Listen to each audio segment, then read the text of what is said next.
Kami mengerti Tuhan, keberkati juga Pak Yusak yang akan menyampaikan pelajaran Tuhan. Kami membuka pelajaran ini hanya di dalam nama Tuhan Yesus. Kami berdoa mengucap syukur, haleluya, amin. Shalom semuanya. Haleluya. Shalom. Tadi sudah dengar lagu-lagu Natal, sudah kepingin Natalan. Siapa yang sudah kepingin Natalan? Enggak sabar mau Natal, Pak. Ya, Enggak sabar mau Natal. selamat Natal nanti. Kita targetnya mau Natalan tahun ini sudah di gereja on-site, sudah nggak online lagi targetnya. Jadi ya kita sedang persiapan diri untuk ibadah kembali normal di gereja. Di sana gimana situasinya? Gereja udah pada buka? Iya, Pak. Oke. Udah banyak yang buka. Oke. Hati-hati, tetap hati-hati. Virusnya belum pergi. Pandeminya belum selesai, tapi sudah mulai mereda. Hati-hati, tetap pakai protokol kesehatan. Yuk kita teruskan. Minggu lalu kita masih melanjutkan tentang apa? Hasil Tentang usaha. Tentang usaha yang dibunuh oleh Tuhan. Ya, kita sampai di sini minggu lalu. Ini adalah ritual ibadah doa orang Yahudi di sinagog. Ya. Di dalam sinagog itu mereka tengkurap, tiarap, rata dengan tanah. Satu sikap doa yang sangat merendahkan diri, melebihi dari berlutut yang banyak dilakukan oleh sebagian gereja maupun saudara-saudara kita seberang. Kemarin saya bahas tentang sikap doa kita yang di gereja pada umumnya menurut saya kurang sopan, bahkan boleh disebut kurang ajar kalau pakai standar perjanjian lama. Ya, kita menyilangkan kaki, di mana saya ingatkan bahwa di depan presiden atau pejabat negara ataupun bahkan di Polres saja, kalau kita dipanggil ke Polres ngadep Pak polisi yang cuma aibtu atau kompol pangkatnya, kita tidak berani silangkan kaki, benar? Tetapi di hadapan Tuhan banyak jemaat dengan santai berdoa menyilangkan kaki. Di gereja sedang beribadah menyembah Tuhan menyilangkan kaki. Itulah salah satu bentuk sikap kurang ajar yang model sekarang, zaman modern ya. Untungnya satu, kita sudah kena teologi dispensasi, di mana kita tidak kena ketentuan hukum Taurat lagi. Kedua, ya, ini penting juga bahwa sikap Tuhan itu berubah dari perjanjian lama ke perjanjian baru, itu berubah. Jadi jangan salah menafsirkan. Seringkali kita berkata Allah Tuhan kita tidak pernah berubah dahulu, sekarang, dan selama-lamanya. Itu kurang tepat. Kurang tepat. Benar sih, Tuhan tidak pernah berubah. Dalam hal yang prinsip, dia tidak pernah berubah. Tapi dalam hal treatment, memperlakukan orang, dalam memimpin orang, dia berubah. Menyesuaikan diri dengan zaman. Menyesuaikan diri dengan peradaban dunia. Kalau manusia primitif diperlakukan Tuhan dengan cara primitif. Dalam manajemen leadership, kalau sudah belajar manajemen leadership, itu disebut situational leadership. Kepemimpinan situasional. Seorang pemimpin, pada umumnya pemimpin, saya katakan, mempunyai gaya kepemimpinan tertentu yang sudah fix, sudah permanen, tidak berubah dalam keadaan apapun. Karena memang itu sudah alamiahnya dia, sifat alamiahnya dia. Kepemimpinannya ada yang keras sekali, disiplin sekali, ada yang lemah lembut, ada yang penuh pengertian, ada yang keras, ada yang tegas, ada yang kejam, ada yang diktator, macam-macam gaya kepemimpinan ya. Nah, rata-rata pemimpin tidak berubah menghadapi siapapun dan kapanpun, ya dia begitu karena memang itu gaya kepemimpinan dia, kepribadian dia yang muncul waktu memimpin. Tapi pada era modern ini kepemimpinan mengajarkan setiap pemimpin harus belajar menyesuaikan diri dengan situasi dan orang yang dihadapi. Contohnya, kalau seorang pemimpin menghadapi anak buah orang Jawa, ya maka dia harus tidak boleh langsung to the point. Dia harus nyindir, harus nyindir, tahu ya, tidak langsung mengatakannya. Ya. Kalau orang Jawa dibilang langsung, kamu goblok, gitu, wah itu tersinggung orang Jawa. Oke, tidak boleh terhadap orang Jawa menggunakan kata-kata yang langsung to the point, walaupun itu maksudnya. Tapi harus dengan cara yang lebih halus. Itu kalau pemimpin mau memimpin menyesuaikan diri dengan orang. Ya, sebab kalau anak buahnya memang goblok sekali, dia bilang goblok, itu tidak menyelesaikan masalah. Walaupun benar, dia katakan benar. Ada orang goblok, dia bilang goblok, itu tidak salah sebenarnya. Benar, tetapi itu tidak mengubah orang.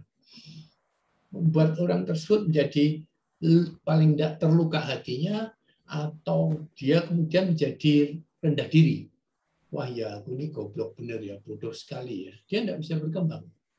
Tapi pemimpin yang baik, ya, pemimpin yang baik itu dia mengatakannya dengan cukup halus, dengan menyindir. Mungkin begini kata-katanya, kalau seorang bawahan orang Jawa memang bodoh melakukan kesalahan, dia bilang pemimpin yang baik akan berkata, lain kali kamu harus begini, itu hasilnya akan lebih baik, ya. Itu kan tidak tersinggung ya. Tapi kalau sekarang anak buahnya, ini kita ilustrasi ya, jangan tersinggung kalau ada yang saya sebut kesukuan Jawa, misalkan tadi orangnya halus. Sebaliknya mungkin ada orang seperti orang Sumatera, orang Batak misalkan contohnya. Sekali lagi minta maaf, saya hanya mengambil contoh saja. Kalau ada orang Batak jadi anak buah, Anda harus mengatakan terus terang to the point, tidak apa-apa dia. Karena budayanya sudah biasa begitu. Keras dan terus terang. Ya. Kamu goblok sekali, nggak apa itu buat dia. Kamu harusnya begini begitu. Itu jelas. Tapi kalau sama orang Batak, kamu pakai gaya pemimpin orang Jawa misalkan, nyindir-nyindir.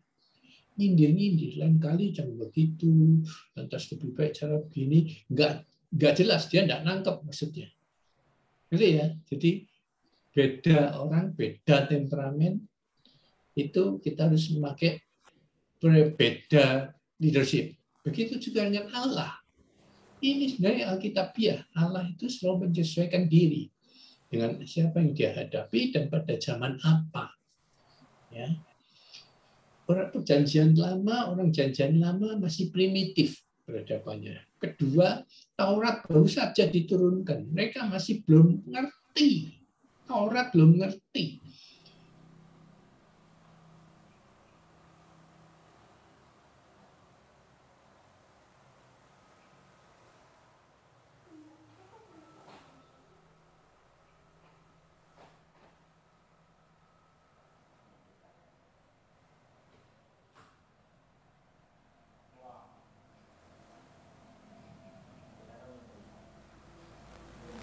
Orang bilang, wah peraturan itu memang dibuat untuk dilanggar. Itu generasi sekarang kebanyakan begitu, saudara. Peraturan dibuat untuk dilanggar. Benar nggak, saudara? Pernah dengar nggak dengan ucapan seperti itu? Nah, Ya, sekarang itu budaya sangat salah sekali. Jadi mereka tidak mengerti disiplin karena dari kecil dimanja. Orang tua dari zaman ke zaman makin lama makin kurang mendisiplin anak, makin lama makin memanjakan anak, makin lama makin overprotective sama anak.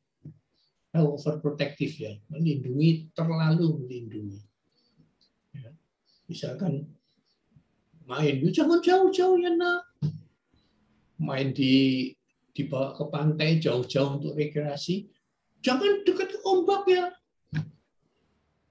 Saya dulu, saudara, dibawa orang tua saya main ke pantai, jadi ombak, lantas saya main-main di ombak, tergulung sama ombak. Ya. Orang tua saya melihat dari jauh, ada paman saya yang bilang, itu anakmu tulungan. Biar tahu, biar ngerti, ombak itu bahaya. Biarin. Saya dibiarin, saudara, karena ya tergulung-gulung aja, nggak sampai bahaya banget gitu.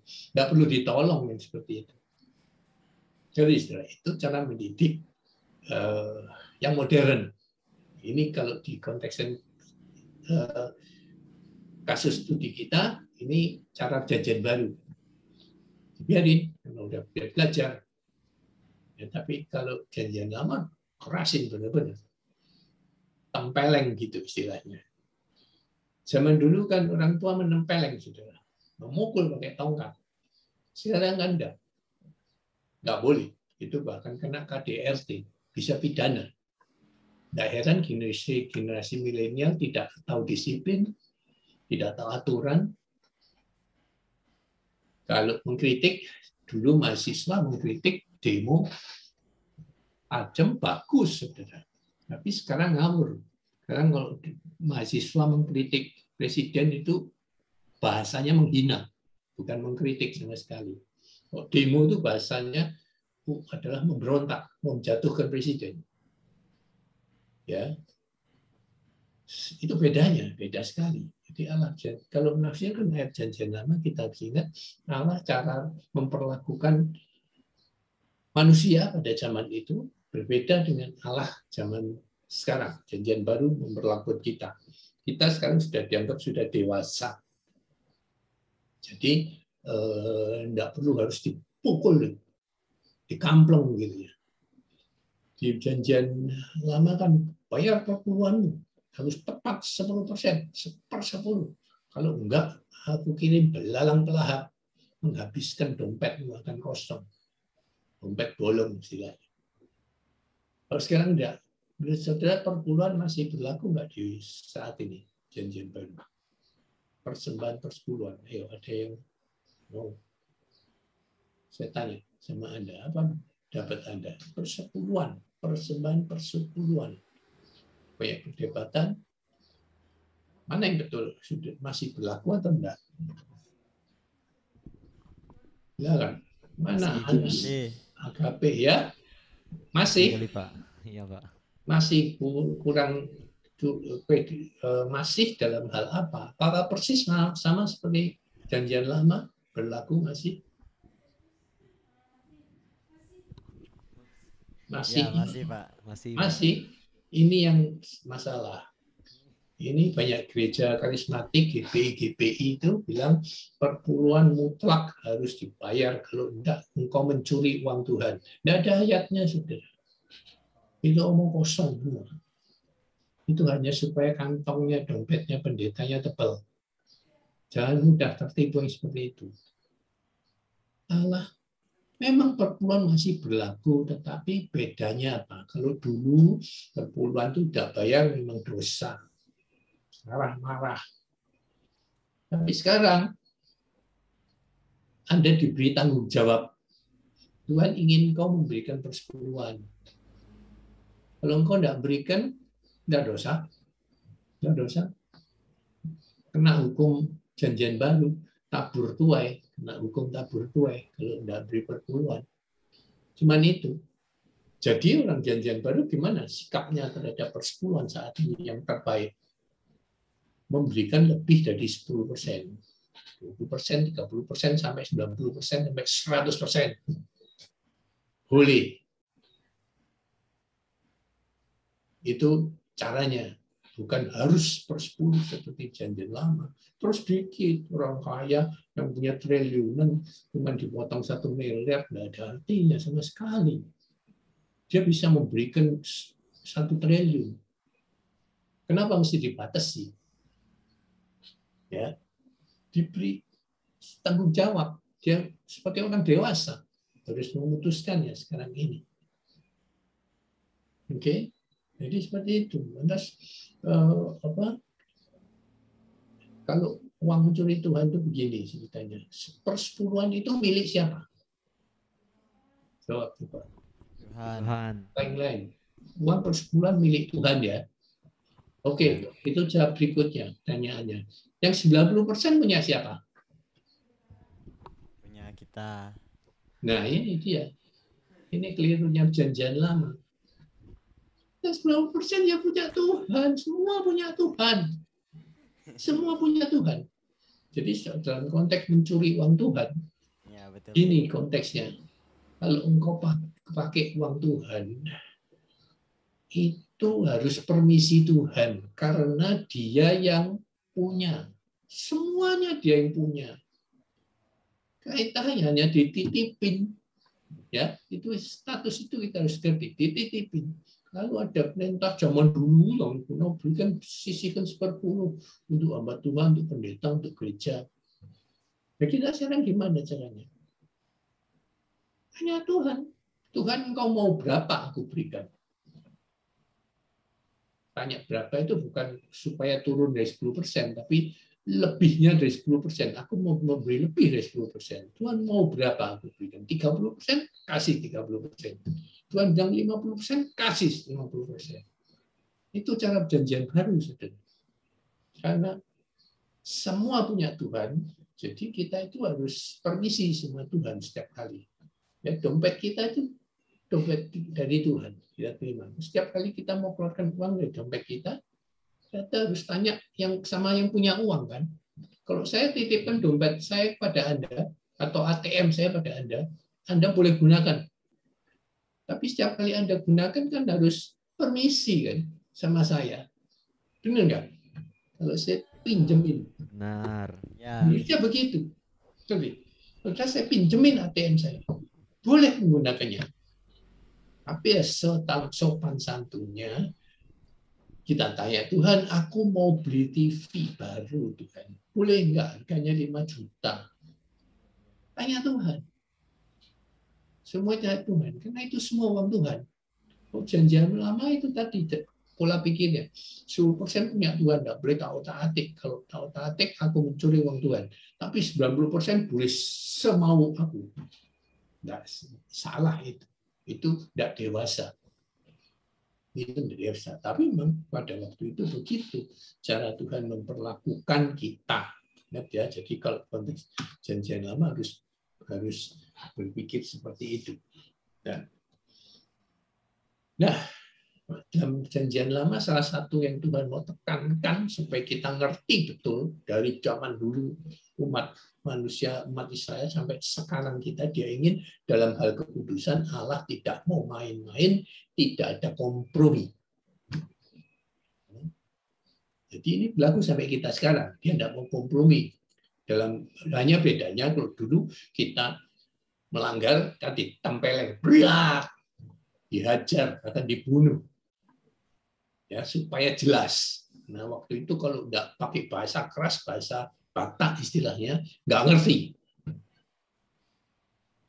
Tapi sekarang kita harus bertanggung jawab dulu dalam hal ini. Misalkan dalam hal keuangan gereja, kayak hamba Tuhan yang seenaknya, saudara, menganggap keuangan ini di betel-betel itu semua begitu, karena ADART-nya gereja Betel itu memang jelas mengatakan uang gereja adalah uang pendeta, adalah uangnya hamba Tuhan, adalah uangnya ketua sinode.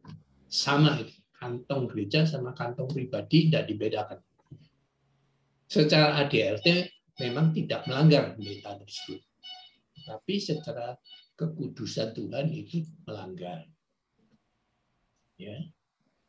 Banyak hamba Tuhan sekarang yang dianggap uang gereja dia dianggap uangnya sendiri gitu ya. Karena apa? Karena cara berpikir gereja sekarang, khususnya yang betel-betel itu mengatakan bahwa dia yang merintis pakai uang dia, pakai keringat dia, pakai usaha dia, tidak ada satupun yang menyokong, sinode tidak menyokong, semua tidak menyokong, tidak ada dukungan. Kalau kita bangkrut, gereja kita tidak jadi, tutup, ya risiko kita. Kalau gereja itu menjadi besar sekali, ya itu juga menjadi milik kita. Itu konsepnya seperti itu. Ya, jadi bisa dibenarkan secara ADART dari gereja itu tidak salah. Kalau hamba Tuhan mengambil uang gereja seenaknya, itu memang seperti toko dia nanti. Kalau seorang membangun toko sendiri, usaha sendiri, wira swasta, mau bangkrut atau mau sukses itu dia yang menanggung. Bangkrut ya tutup tokonya, dia punya utang banyak dan sebagainya, bisa masuk penjara. Atau kalau tokonya jadi besar, jadi sukses, entah jadi 2 toko, 3 toko, 4 toko, 5 toko, ya itu punya dia sendiri dong. Dan kemudian kalau diwariskan ke anaknya, boleh nggak? Pendeta mewariskan sebagai gembala sidang, kalau dia tua atau dia mati, diberikan pada anaknya atau istrinya, boleh nggak? Kedudukannya, gerejanya.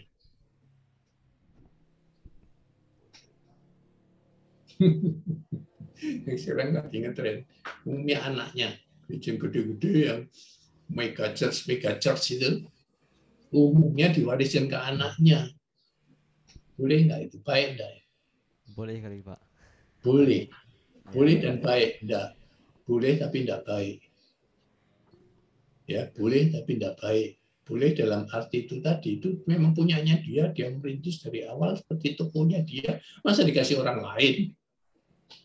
Tetapi tidak baik kan, karena belum tentu. Ini cara monarki, saudara. Berarti cara kerajaan kan. Baik tidak baik anaknya, kalau anaknya idiot, kalau anaknya mongoloid, anaknya terbelakang mental, anaknya gila, anaknya narkoba, apakah tidak peduli anaknya yang gantikan dia? Tidak masuk akal itu ya. Itu tidak masuk akal sama sekali. Ya. Oke, jadi boleh dalam arti kalau memang anaknya hebat sekali, sehebat dia karena keturunannya memang bapaknya hebat, anaknya hebat, itu bisa terjadi, sangat lazim. Ya baik-baik saja. Dan semua mendukung gitu. Pengurus-pengurus gereja mendukung, memang bagus gitu ya. Tapi kalau anaknya memble, banyak yang lain yang lebih baik, lantas dikasih anaknya, itu yang tidak baik. Ya, tidak baik.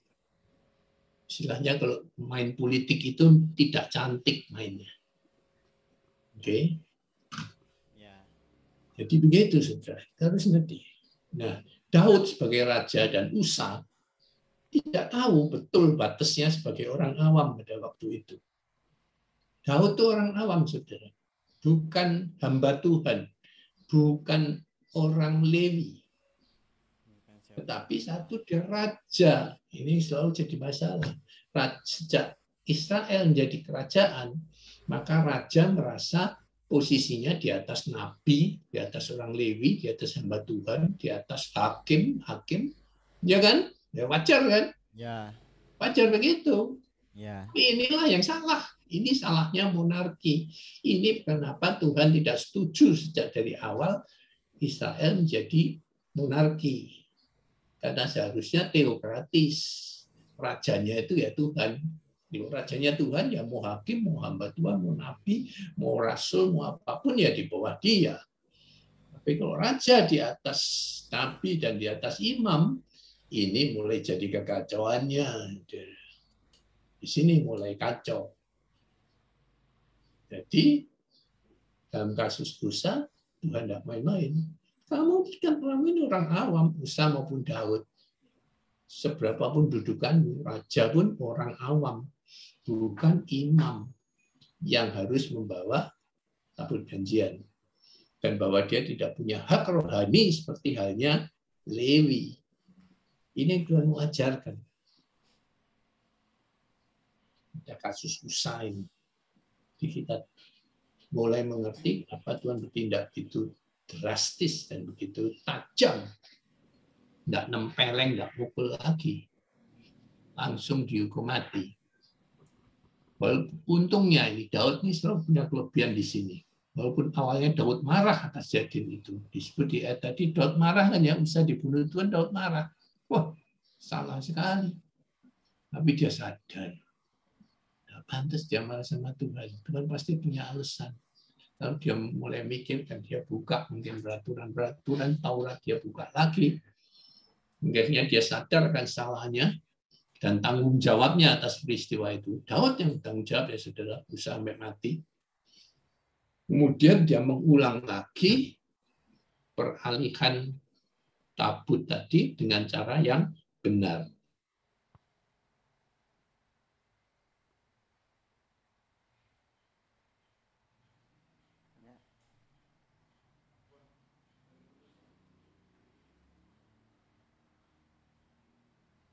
Ya, sip. Oke.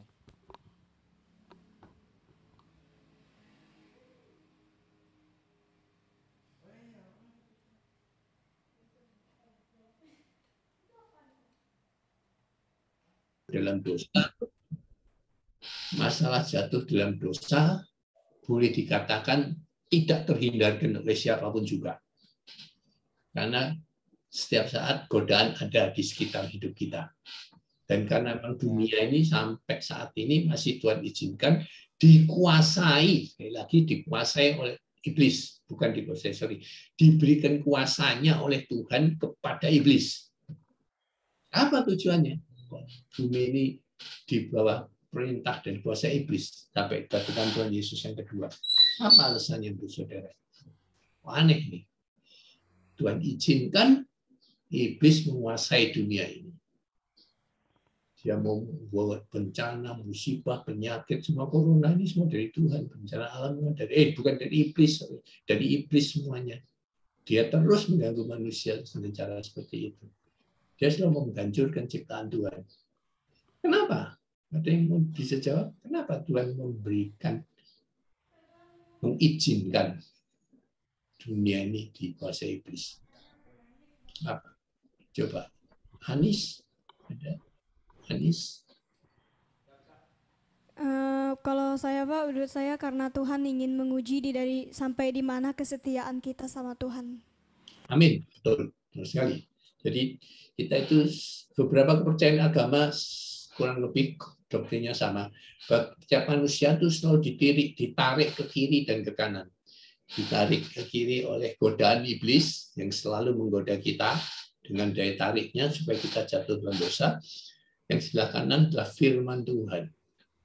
Kita kalau mana yang saudara mau ikutin? Ikut firman Tuhan atau ikut godaan iblis, tipuan iblis? Ya, itu semua pilihan. Kita punya pilihan, kehendak bebas sejak Adam jatuh dalam dosa. Nah, inilah ceritanya. Kita tahu yang mana dan yang baik kan? Karena kita sudah makan dari buah pohon yang baik dan yang jahat. Tahuan baik dan jahat, maka sekarang kita tahu mana yang baik, mana yang jahat. Kita berikan free will, kehendak bebas untuk selalu mengambil keputusan, memilih menurut kita. Jadi apa? Mengikuti tipuan iblis, godaan iblis, jatuh dalam dosa dan binasa, atau ikut firman Tuhan. Tipuan iblis, godaan iblis lebih menarik, jauh lebih menarik, lebih menyenangkan daripada ikut firman Tuhan. Firman Tuhan banyak larangannya, banyak tidak bolehnya, banyak tidak enaknya, banyak masalah dan penderitaan dan pergumulannya, banyak salibnya. Ikut iblis enak sekali, dosa itu enak dan nikmat sekali, saudara. Itu godaan kita setiap hari. Kita mau ikut tarik yang mana? Karena itu saya sebagai pendeta selalu menganjurkan, menyarankan setiap hari baca firman. Kenapa? Supaya engkau dipenuhi dengan kebenaran. Supaya engkau lebih tertarik pada firman daripada dari godaan dan tipuan iblis. Supaya engkau tidak mudah tertipu oleh iblis karena pengetahuan firman-Mu bagus. Oke, ini terus tarik-menarik, saudara. Jadi selama Tuhan Yesus belum datang untuk dua kalinya, manusia itu terus di antara tarik-menarik antara dua kutub ini. Bahkan iblis diberi kuasa untuk membutakan mata rohani kita, menulikan telinga rohani kita. Itu kita bisa lihat dari orang-orang yang sangat menentang firman Tuhan. Terutama dari agama sebelah dibutakan oleh roh gelap. Sehingga mereka tidak bisa percaya, tidak bisa melihat kebenaran, tidak bisa melihat kebenaran. Ya, mereka hanya bisa melihat kejahatan. Oke, lanjutnya. Bila kita melakukan perintah atau ketentuan Allah dengan benar, maka pelayanan kita akan penuh sukacita dan jauh dari malapetaka. Ini pengajaran Janjian Lama yang Allah mau tekankan kepada umat Israel pada zaman itu. 1 Tawarikh 15 ayat 25. Maka Daud dan para tua-tua Israel dan para pemimpin pasukan 1000 pergi untuk mengangkut tabut janjian Tuhan itu dari rumah Obed-Edom dengan sukacita. Kalau kita melakukan persis sesuai perintah Tuhan, maka yang terjadi adalah sukacita. Kalau kita tidak akurat, ya tadi banyak musibah, kecelakaan, kematian, binasaan, dan segala penderitaan. Oke, itu Allah ingin mengajar pada saat itu. Pada saat kasus usaha itu, dia mau mengajar ini. Nggak enak kan? Nggak ngikut aku sepenuhnya. Kalau mau seenaknya sendiri nggak enak kan? Maka nurutlah. Nurutnya benar-benar 100% akurat, teliti, detail. Dan ini tetap berlaku sampai sekarang dalam arti kalau mengakui, menjalankan firman Tuhan, jalankanlah dengan seakurat-akuratnya sesuai firman. Nah, supaya akurat sesuai firman Tuhan, apa yang Tuhan inginkan, maka kita belajar penafsiran sekarang ini supaya kita tidak salah menafsirkan firman Tuhan. Tadi seperti persepuluhan. Kita tidak ngerti penafsiran yang benar tentang persepuluhan. Saya misalkan sebagai orang kaya raya, kasih 10% aja sudah aman lah. Itu uang Tuhan sudah kasih lah. Saya punya 10 triliun, nah, kasih per bulan tidak ada artinya. Padahal dia bisa ngasih lebih dari 10%, saudara. Kalau penafsiran dia benar. Kalau penafsiran dia akurat. Penafsiran dia ketinggalan zaman karena dia hanya pakai penafsiran perjanjian lama yang ditafsirkan secara harfiah. Ya, perjanjian lama umumnya memang kita harus tafsirkan secara harfiah karena Tuhan tidak pakai bahasa belak-belit. Tuhan pakai bahasa yang sederhana, to the point, karena orangnya masih bodoh dan primitif. Tapi kalau tafsir perjanjian baru kita harus lebih canggih cara menafsirkannya, karena kita sudah bukan orang primitif lagi. Sekarang sudah ada sekolah Alkitab, bahkan sampai S3 Alkitabnya. Anda bisa belajar sedalam-dalamnya sekarang. Alkitab sudah lengkap. Dulu belum ada Alkitab sama sekali, baik Perjanjian Lama maupun Perjanjian Baru belum ada sama sekali. Alkitab seperti kita sekarang, ya kan? Pada zaman Tuhan Yesus ada nggak Alkitab? Nggak ada. Yang ada gulungan-gulungan kitab, dan itu sebagian besar dari Perjanjian Lama lah, yang kita tahu sekarang Perjanjian Lama. Ya, bahkan Paulus pun belum punya Perjanjian Baru kan? Dialah yang menuliskan sebagian dari Perjanjian Baru itu. Kita sudah tahu lengkap sekarang. Jadi potongan pasalnya sudah cukup lengkap. Sehingga kita harus lebih akurat lagi daripada zaman sebelumnya. Nah, itu belajar baik-baik terus Alkitab mendalami khususnya penafsirannya. Jadi kita benar melakukan perintah Tuhan. Amsal 14 ayat 12. Ada jalan yang disangka orang lurus, tapi ujungnya menuju maut. Ini Amsal dari Raja Salomo ya. Dosa ini jalan dosa, jalan yang tidak sesuai perintah Tuhan. Kelihatannya lurus, jalan yang lurus dan lebar, kita tidak tahu ujungnya maut. Saudara.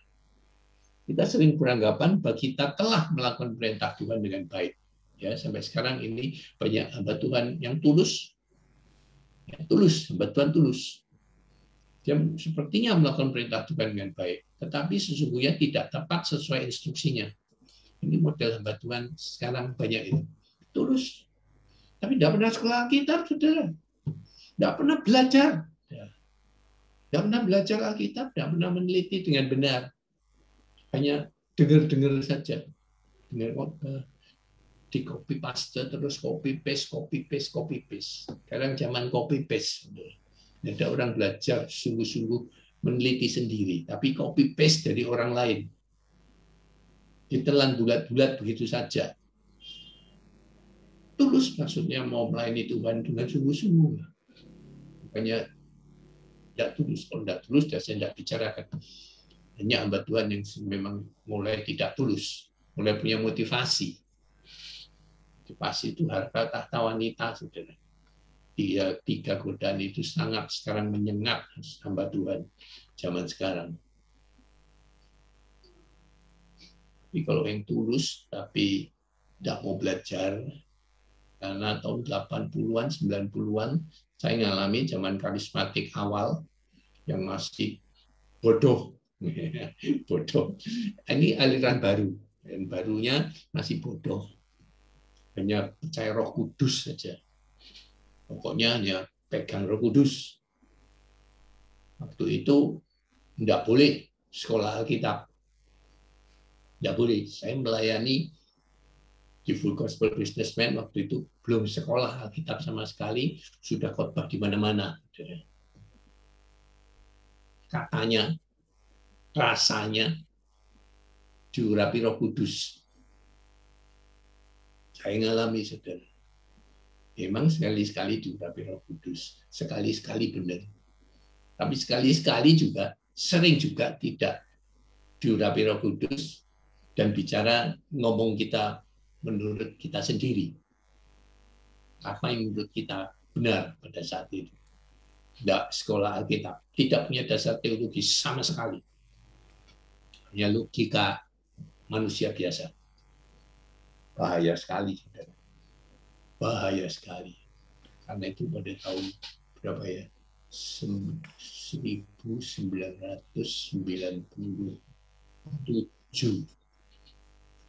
Itu pertama kali saya disuruh Tuhan sekolah. Sekarang waktunya sekolah. Pada waktu itu saya sedang bisnis, saudara.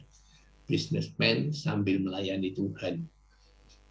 Saya senang sekali dengan posisi itu. Ya.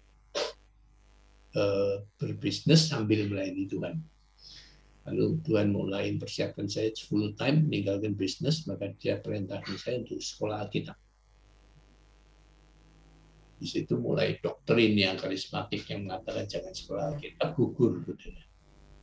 Sekolah Alkitab untuk supaya saya ngerti punya dasar, semua dasar yang cukup memadai.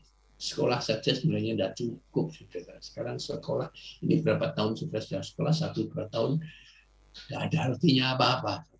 Itu sama dengan orang lulus fakultas ekonomi, gelar sarjana ekonomi, suruh berbisnis, nggak bisa sama sekali. Ya, nggak bisa sama sekali. Bisa nggak saudara menjalankan perusahaan setelah lulus sarjana ekonomi? Nggak bisa sama sekali. Baru belajar teori Anda. Karena itu dalam kelas ini saya mengajarkan prakteknya banyak. Praktek. Setiap kali latihan, saya kasih soal itu supaya saudara praktek. Ya, kalau enggak, saudara nanti jadi hanya lulusan teoritis. Di sekolah saja tidak cukup, masih tetap praktek dan teori. Nah, saya dulu pribadi ngalamin, sudah praktek dulu, lalu belajar teori. Itu lebih enak, saudara. Lebih mudah, karena kita sudah praktek. Lalu kita belajar teorinya, oh ini begini, oh ini begini. Prakteknya kita tahu, saudara. Sekolah sekarang pada umumnya teori dulu, baru suruh praktek. Prakteknya tidak diajari sama sekali, dilepas begitu saja, saudara. Dilepas begitu saja. Sandung-sandung sendiri, terjungkal-jungkal sendiri. Masuk-masuk lubang sendiri. Ya. Allah punya dua sifat hakiki, saudara ya. Allah itu punya dua sifat paling utama, yaitu maha adil dan maha kasih. Ya. Kemaha adilannya lebih menonjol pada masa perjanjian lama. Saya pakai bahasa saya, kasihnya, dia maha adil dan maha kasih kan. Tapi perjanjian lama itu kasihnya Allah pada saat itu dibungkus dengan hukum. Allah mau menunjukkan kasihnya melalui hukum yang teratur, tertib supaya kita lurus jalannya. Ya, kasihnya dibungkus dengan hukum dan ketentuan. Itu yang Allah praktekkan dalam memimpin umat Israel dan manusia perjanjian lama.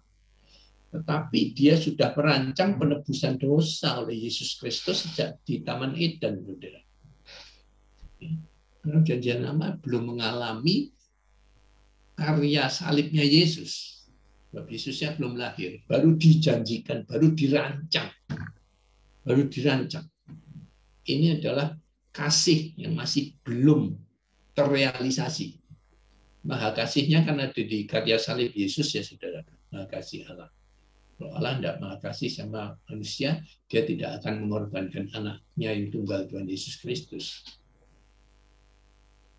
Nah, sedangkan pada masa perjanjian baru, kita harus mengerti bedanya. Yang lebih menonjol adalah kasihnya.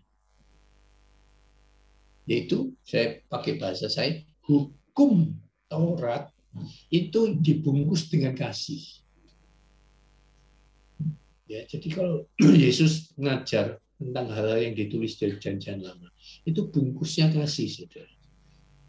Misalnya, kalau Yesus bicara tentang persembahan umumnya lah, nggak usah persekutuan, persembahan. Kalau engkau mempersembahkan sesuatu pada Tuhan, atau engkau memberi kepada orang lain, menjadi berkat bagi orang lain, itu harus dengan kasih. Bukan karena kita melakukan kewajiban kita. Beda ya, saudara. Orang memberi, menolong, perpuluhan, dan sebagainya, karena kewajiban. Dan atau karena kita mengasihi Tuhan, atau kita menolong orang karena kita mengasihi orang itu beda sekali, saudara. Kalau kita sebagai kewajiban, ya kita masih hidup di era PL, perjanjian lama, itu kewajiban semua yang dilakukan. Itu orang Yahudi sampai sekarang mau delosor tiara doa itu karena kewajiban. Orang di seberang yang sembahyang di tempat mereka masing-masing berlutut cengking-cengking itu karena kewajiban. Cuci tangan dan sebagainya itu karena kewajiban, diwajibkan. Kalau enggak haram. Bukan karena kita mengasihi Allah. Bukan karena kita mengasihi ibadah itu sendiri.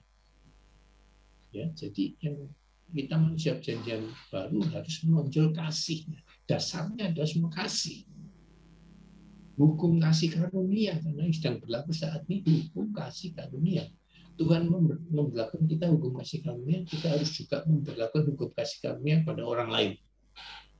Sehingga kita menjadi berkat. Kalau memberkati orang harus karena belas kasihan. Bukan karena kewajiban. Nanti ya sudah bedanya ya. Orang bisa memberi tanpa kasih ya. Bisa enggak saudara memberi tanpa kasih? Nggak bisa. Udah bisa sekali. Memberi persembahan, enggak pakai perasaan apa-apa gitu. Oh, sudah kewajiban.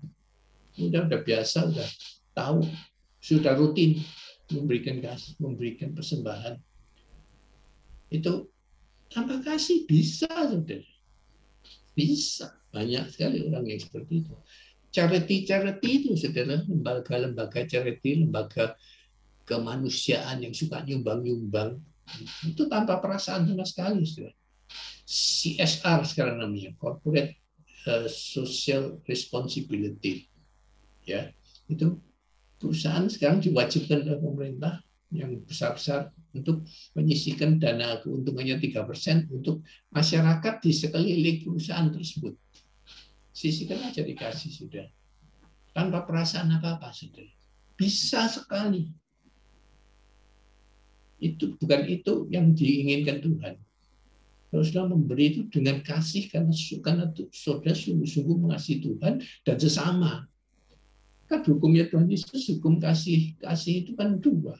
Kasihlah Tuhan Allahmu dan kasihlah sesamamu. Cuma dua itu hukum janjian baru yang paling penting yang menjadi dasar di semua.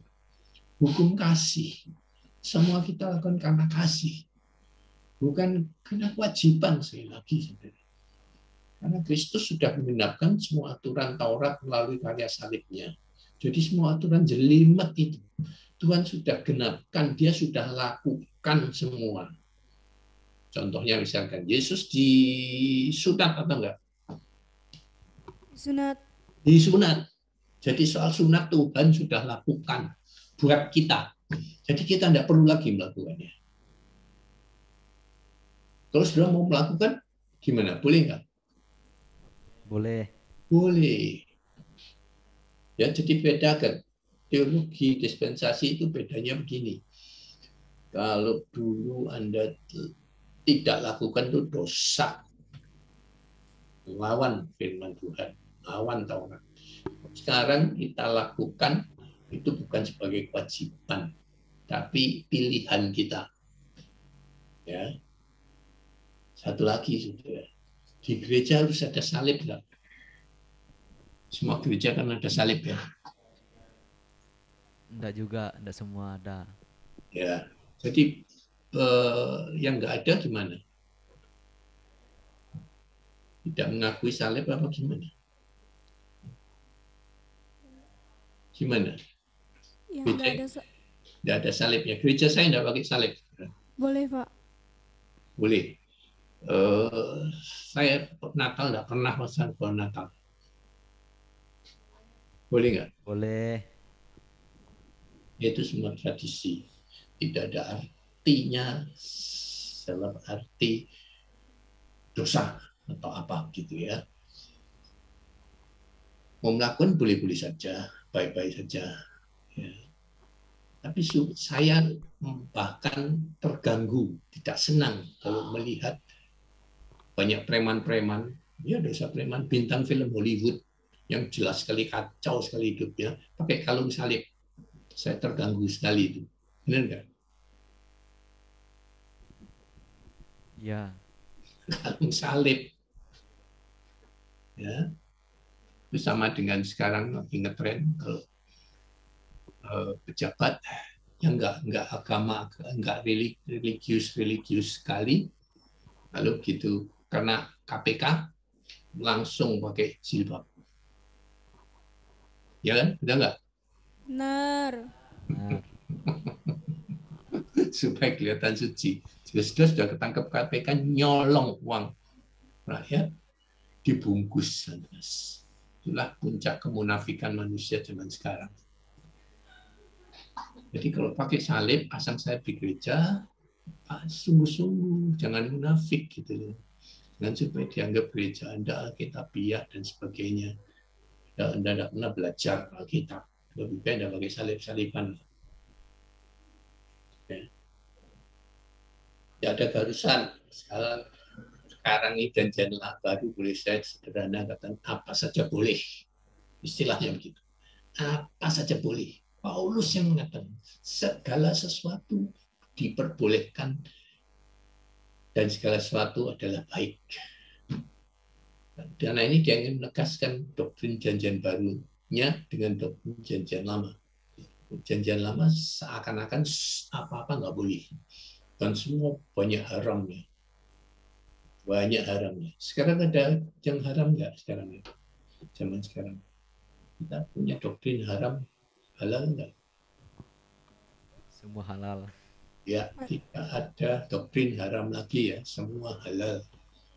Tidak masuk akal sama sekali. Kalau pikiran zaman lama ya sudahlah, itu sudah primitif. Kalau logika zaman sekarang, apa yang Tuhan ciptakan semua baik. Itu dia katakan di Kejadian kan. Setiap kali, setiap hari dia selesai menciptakan sesuatu, hari itu semua dia ciptakan, dia selalu mengatakan semuanya adalah baik. Jadi aneh kalau ada satu babi, satu binatang yang namanya babi dibilang tidak baik, haram. Aneh kan? Bertentangan kan? Aneh. Aneh sekali. Tidak ada. Ada hari baik, ada hari sial nggak? Ada. Nggak ada. Semua hari baik. Jangan pilih-pilih tanggal. Sekarang ini sedang ngetren orang seneng tanggal cantik. Tanggal cantik tau ya, sering ya dengar tanggal cantik ya. Ya. Kalau mau menikah, kalau mau apa nggak dengan cara besar, pilih tanggal cantik. Kalau dulu tanggal yang orang pintar tanya orang pintar ya dihitung-hitung lah feng shui atau pakai batinan atau kejawen atau apapun juga arah dukun-dukun itu ada hari baik ada hari sial, jadi lalu pilih hari baik. Oh sekarang modern agak beda, nggak usah kayak dukun tapi tanggal cantik yang diseneng. Baik enggak ini kebiasaan seperti itu? Baik. Kurang baik.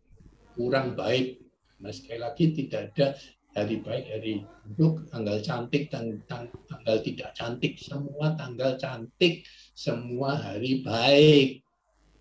Nggak boleh kalian seperti itu. Itu dasarnya ilmu gadok, ilmu cocokologi tadi loh. Dicocok-cocokkan, digadok-gadokkan. Oh bagus ya ini, tanggal bagus sekali. Kapan terakhir itu ada tanggal cantik?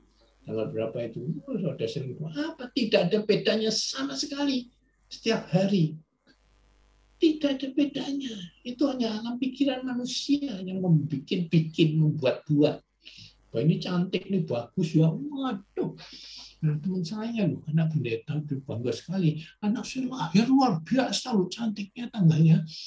Tanggal 20, tanggal 20/01, jadi 20 Januari ya, 20/01, tahunnya 20/01. Jamnya 20:01.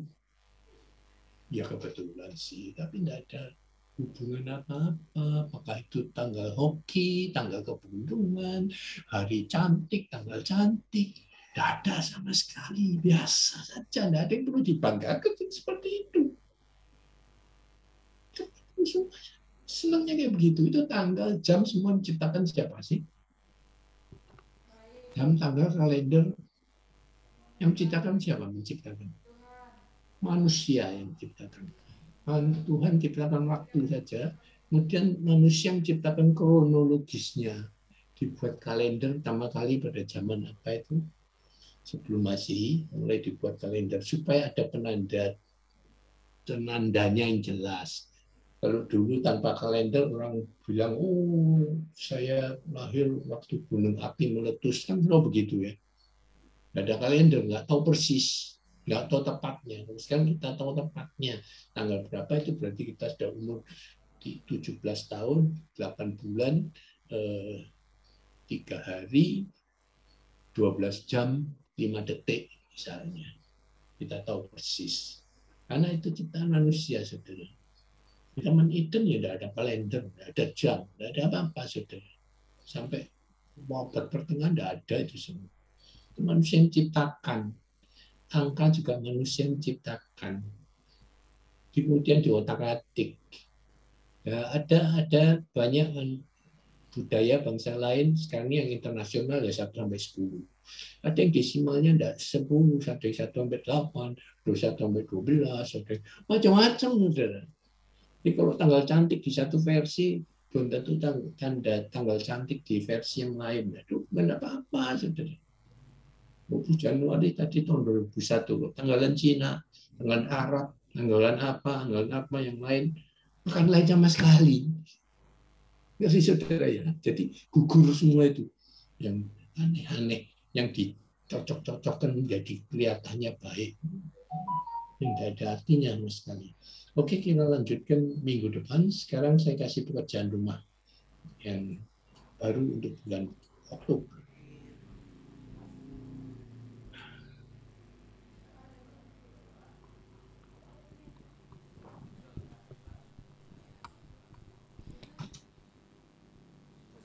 Oke, ini latihan tafsir ayat Oktober. Saya masih perjanjian lama mainnya. Supaya Anda belajar perjanjian lama, cara tafsirkannya. Yeremia 29 ayat 11. Sebab aku ini mengetahui rancangan-rancangan apa yang ada padaku mengenai kamu. Demikianlah firman Tuhan. Yaitu rancangan damai sejahtera dan bukan rancangan kecelakaan untuk memberikan padamu hari depan yang penuh harapan. Ini janji yang bagus sekali, manis sekali. Ya. Pertanyaannya adalah, ini tugas saudara, apakah Allah punya rencana atau rancangan khusus untuk setiap orang? Ya. Dengan lain kata, apalah rancangan Allah itu hanya global, saja untuk seluruh dunia, untuk satu masa tertentu, umum sekali, atau dia punya rencana spesifik untuk setiap orang, setiap Anda, saya, dan saudara. Kalau begitu, maka pertanyaan berikutnya adalah, mengapa banyak anak Tuhan hidupnya menderita? Padahal tadi janjinya, ayatnya mengatakan, bukan rancangan damai sejahtera, bukan rancangan kecelakaan, hari depan penuh pengharapan. Tapi banyak anak Tuhan yang masa depannya suram, hidupnya penuh penderitaan dan pergumulan. Tolong dijelaskan. Oke? Jelas? Iya, Pak. Apa yang Anda harus Ya, Pak. jelaskan? Ya. Terima kasih, Pak. Oke, saya akan kirim ini nanti PowerPoint-nya ke Erik, tapi saudara sudah tahu tugasnya ini. Ya, Saya Pak. lagi terlambat, ada yang sudah seminggu lebih baru kirim. Saya tidak mau periksa, tidak mau baca. Sudah saya anggap kadaluarsa, Anda berarti nggak niat gitu ya. Saya nggak mau ngajar orang yang nggak niat gitu, kira ya. Oke, niat. Saya kan sudah katakan, kalau bisa cepatnya secepatnya. Jangan membiasakan diri terlambat. Nanti ikut Tuhan juga melambat selalu. Oke, jadi ini PR-nya untuk bulan Oktober. Oke. Sekarang silakan ditutup dalam doa. Kalau ada pertanyaan silakan ditanyakan sekarang. Ya, makasih, Pak. Ya, doa. Ya baiklah, mari kita dalam doa. Kembali ya Tuhan, kami mengucap syukur Tuhan buat pada pagi hari ini Tuhan, kami telah menyerahkan